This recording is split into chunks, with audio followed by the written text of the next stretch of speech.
Hi, hello, welcome to Mathsmedium.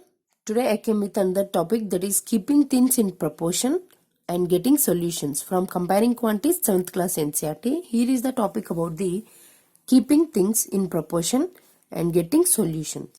Here we can see one thing, that is proportions are constant and getting solutions from that given thing. So that is the main theme of this given topic. So let's start. You can see any drawing, like for example there is a big drawing with some units, it means some measurements. But in case if you want to convert that big drawing into small one, we have to take a scale, right?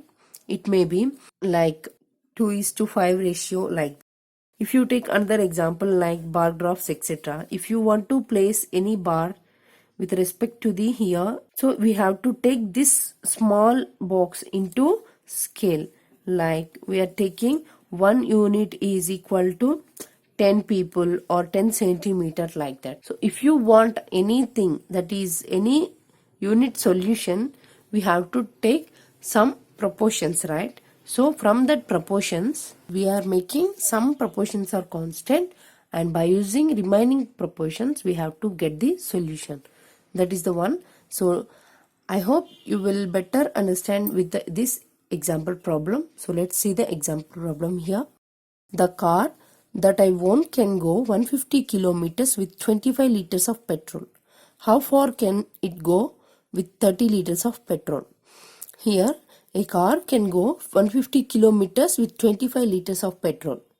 Then how far can go with 30 liters of petrol? Here two things are given. One is distance and another one is liters. So we know that in a ratios, to compare two ratios, we don't need any units, right? So here we don't want any units, but we have to find the how far it can go with 30 liters of petrol. Here is two methods. I will explain two methods also. So first take method 1.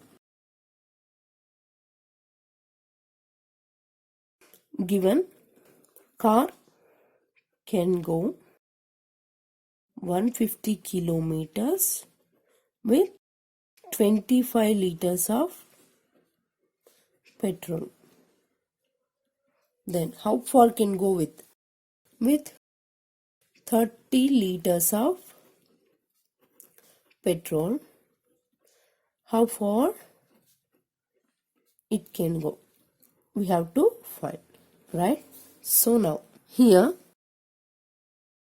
25 liters of petrol is equal to 150 kilometers. Now 30 liters of petrol, how much kilometers? Now let's take here method 1 as, let it be this kilometers as, let's take as x. Okay, now 25 liters is equal to 150 km, 30 liters is equal to x. Now then apply cross multiplication. See this and this. 25 by here 25 by 30 is equal to 150 by x. Now we have to find x. X is equal to, here see this is the x. Take this x to this side and take these two in this side. So that is 150 into 30 divided by 25. Now to solve this we get 5 6s are 5 5s are 5 1s are 5 30s are 6 30s are 180 kilometers. So here therefore with 30 liters of petrol,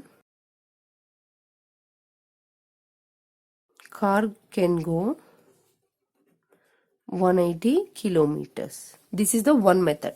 Next method 2.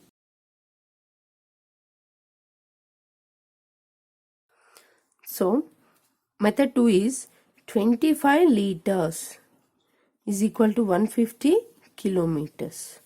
But 1 liter is equal to 150 by 25. Now 5 5s are 5 30s are 5 1s are 5 6s are. Here 1 liter is equal to 6 kilometers. Right? Now, how far can go with 30 liters of petrol? So from 30 liters. So we want to know about the 30 liters of petrol.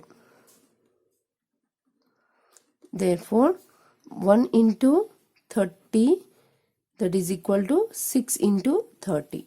It means 6 30s are 180 kilometers. Here and in this case, these two methods are different, but answer is same. So you can use this method and this method also. For better understanding purpose, I explain those two methods here. I hope you understand about this session. If you have any doubts, comment on the comment box, click like button and share my videos and subscribe my channel. Thank you.